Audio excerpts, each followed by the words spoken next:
अब हम पढ़ने जा रहे हैं केमिकल बॉन्ड के बारे में। केमिकल बॉन्ड क्या होता है?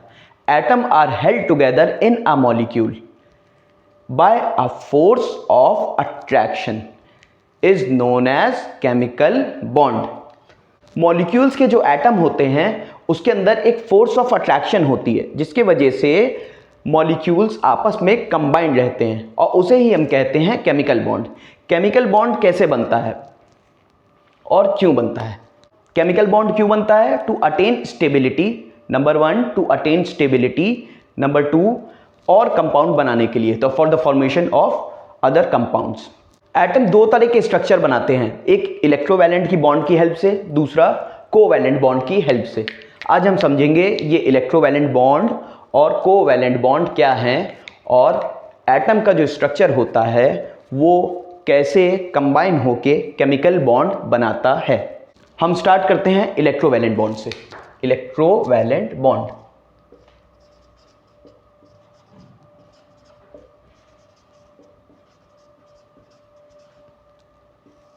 याद रखिएगा बच्चों, इलेक्ट्रोवैलेंट बॉन्ड हमेशा मेटल और नॉन मेटल के बीच में बनता है। इलेक्ट्रोवैलेंट बॉन्ड हमेशा मेटल और नॉन मेटल के बीच में बनता है। मेटल की टेंडेंसी होती है, मेटल की टेंडेंसी क्या होती है? इलेक्ट्रॉन लूज करने की। मेटल की टेंडेंसी हमेशा इलेक्ट्रॉन लूज करने की होती है और नॉन मेटल की एक्सेप्ट करने की। मेटल हमेशा लूज करेगा, नॉन मेटल हमेशा गेन करेगा। मेटल की ज़्यादातर वैलेंसीज होती है 1 2 3, नॉन मेटल की 4 5 6 7। सपोज एक एग्जाम्पल की मदद से हम समझते हैं। ये हो गया सोडियम और ये हो गया क्लोरीन, ये हमारा हो गया एक मेटल और ये हो गया हमारा एक नॉन मेटल। यहाँ पे आप देख रहे हैं ना स्ट्रक्चर एटम का, ये पूरा जो स्ट्रक्चर है, प्रोटॉन कितने हैं यहाँ पे? 11। यहाँ पे कितने हैं प्रोटॉन? 17। हम जब भी इलेक्ट्रोवैलेंट बॉन्ड जब क्रिएट होगा तो हमेशा, जैसा कि हमें पहले भी हमने पढ़ा है, हमेशा हम आउटर शेल को कंसिडर करेंगे सबसे पहले, और उस आउटर शेल में हर एक एटम का जो स्ट्रक्चर होगा वो हमेशा ये चाहेगा कि हम स्टेबल हो जाएं। क्या करें? हम स्टेबल हो जाएं। उस स्टेबिलिटी को गेन करने के लिए वो हमेशा अपने आउटर शेल में क्या करेगा? 8 इलेक्ट्रॉन रखने की कोशिश करेगा। उससे वो प्रॉपर स्टेबल रहेगा और उसको फर्दर इंटरैक्शन की ज़रूरत भी नहीं पड़ेगी। जैसे कि यहाँ देखते हैं, यहाँ पे हम देख रहे हैं 11 प्रोटॉन है और 17 प्रोटॉन है। इस केस में सोडियम में आउटर शेल में हमारे कितने हैं? 1 इलेक्ट्रॉन। कितने हैं? 1 इलेक्ट्रॉन। क्लोरीन शेल में आउटर में कितने हैं? 1 2 3 4 5 6 7। कितने हैं? 7। यहाँ पे हैं 7 और यहाँ पे एक्स्ट्रा है 1। अगर ये मेटल है, मेटल की टेंडेंसी क्या होती है? To lose electron. Non metal की टेंडेंसी क्या होती है? To gain electron. अगर यहाँ पे ये एक इधर ट्रांसफर हो जाए तो इसका स्ट्रक्चर भी 8 हो जाएगा, ये भी स्टेबल हो जाएगा और ये भी स्टेबल हो जाएगा। यहां से एक ये इलेक्ट्रॉन लूज करने के बाद यहां पे ये 1 इलेक्ट्रॉन गेन कर लेगा। अब बच्चों देखा जाए तो 1 इलेक्ट्रॉन यहां जाने की वजह से ये पूरा स्ट्रक्चर जो प्रोटॉन का था, यहां नंबर ऑफ प्रोटॉन कितने थे? 11। नंबर ऑफ इलेक्ट्रॉन कितने थे? 11। अगर 1 इलेक्ट्रॉन यहां मूव कर जाता है तो ये पूरे स्ट्रक्चर में प्रोटॉन का जो नंबर होगा वो इलेक्ट्रॉन से ज़्यादा हो जाएगा। तो ये क्या होगा? पॉजिटिवली चार्ज हो जाएगा। ये क्या हो जाएगा? Positively charge. और उसी का उल्टा देखिए, सपोज इसने यहाँ लूज किया और इसने यहाँ गेन किया, तो हमने गेन क्या किया बच्चों? इलेक्ट्रॉन। गेन क्या किया? इलेक्ट्रॉन। तो यहाँ पे जो प्रोटॉन का नंबर है 17 है, प्रोटॉन का नंबर यहाँ पे क्या है? 17, और इलेक्ट्रॉन यहाँ कितने हो गए? 18। 18 इलेक्ट्रॉन होने की वजह से ये स्टेबल तो हो गया और यहाँ पे चार्ज कौन सा आ गया? नेगेटिव। कौन सा चार्ज आ गया है बच्चों? नेगेटिव। अब इसे हम अभी तक एटम बोल रहे थे, अब हम इसे बोलेंगे आयन। ये क्या हो गया? ये सोडियम आयन और ये क्या हो गया? Chlorine ion. अभी हम एटम नहीं बोलेंगे, अब ये हो गया ये सोडियम आयन और ये हो गया chlorine ion. Positively charge ion is called cation.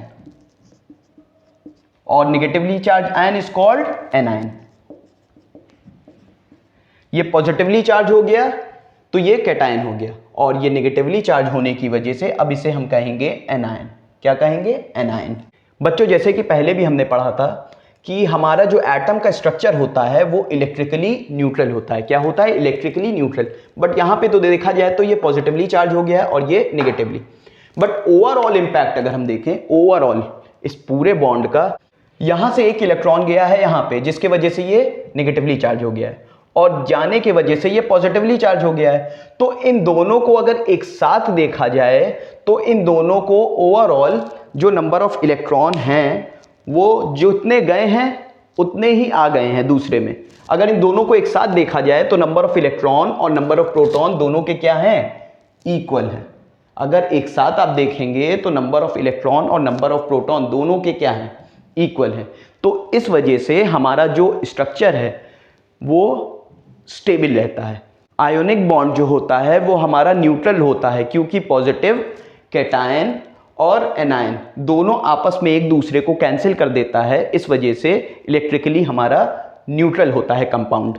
और ये जो बॉन्ड फॉर्मेशन होता है इसे हम कहते हैं इलेक्ट्रोवैलेंट बॉन्ड या तो आयोनिक बॉन्ड। इसमें ट्रांसफर ऑफ इलेक्ट्रॉन हो रहा है, शेयरिंग नहीं हो रही। याद रखिएगा, शेयरिंग हमारी किस में होती है? कोवैलेंट बॉन्ड, जिसके बारे में अभी हम आगे पढ़ेंगे।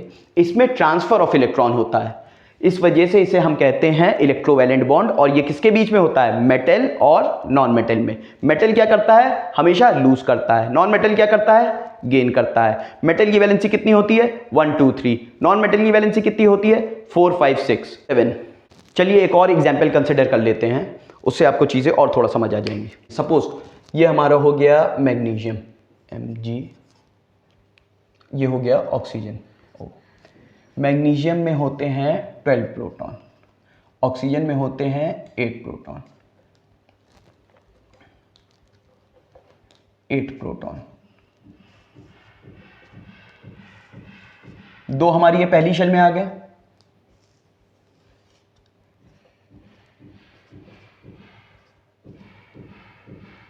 ये टोटल हो गए 8। ये दो हमारी पहली शेल में आ गए, बाकी 8 इसमें आ गए, और बचे हुए 2 इसमें आ गए। ये हो गया टोटल 12। अब ये क्या करेगा? यहां पे है टोटल 6, आउटर शेल में कितने हैं? 6, और यहां पे आउटर शेल में कितने हैं? 2। अगर ये 2 इलेक्ट्रॉन इसको दे दे, सपोज ये 2 इलेक्ट्रॉन अगर इसको दे देगा तो ये भी स्टेबल हो जाएगा और ये भी स्टेबल हो जाएगा। सपोज इसने ये अपने 2 इलेक्ट्रॉन इसको दे दिए, अपने 2 इलेक्ट्रॉन इसने इसको दे दिए। अब देखिए दोनों का स्ट्रक्चर क्या हो गया? दोनों स्टेबल हो गया। आउटर मोस्ट शेल हमेशा चाहेगी अपने आप को स्टेबल करने के लिए, और उसके वजह से ये आपस में क्या फॉर्मेशन करते हैं? इलेक्ट्रोवैलेंट बॉन्ड का फॉर्मेशन करते हैं। इलेक्ट्रोवैलेंट बॉन्ड का जब फॉर्मेशन होता है, आयनिक बॉन्ड का जब फॉर्मेशन होता है, तो उनके जो बॉन्ड बनते हैं वो सॉलिड होते हैं और यूजुअली उनकी मेल्टिंग पॉइंट हाई होती है। समझ लेते हैं कोवैलेंट बॉन्ड के बारे में। कोवैलेंट बॉन्ड, इलेक्ट्रोवैलेंट बॉन्ड में क्या होता था? मेटल और नॉन मेटल, मेटल और नॉन मेटल क्या करते थे? इलेक्ट्रॉन को गेन या लूज करते थे। अब यहां पे कोवैलेंट बॉन्ड जो बनता है वो नॉन मेटल्स में बनता है। किस में बनता है? नॉन मेटल्स में। तो नॉन मेटल्स में क्या चाहिए? उन दोनों को क्या चाहिए? वो लूज नहीं करना चाहते। नॉन मेटल क्या करते हैं? नहीं, मैं दे नहीं सकता, उनकी टेंडेंसी होती है वो दे नहीं सकते। तो अब दोनों लोग आपस में इलेक्ट्रॉन दे भी नहीं सकते, तो अब करें क्या? तो आपस में वो लोग इलेक्ट्रॉन शेयर करते हैं। कोवैलेंट बॉन्ड में क्या होता है? क्योंकि जो आउटर शेल होती है उसमें जो इलेक्ट्रॉन होते हैं वो उनके पास कम होते हैं, जिसे वो दे नहीं सकते हैं।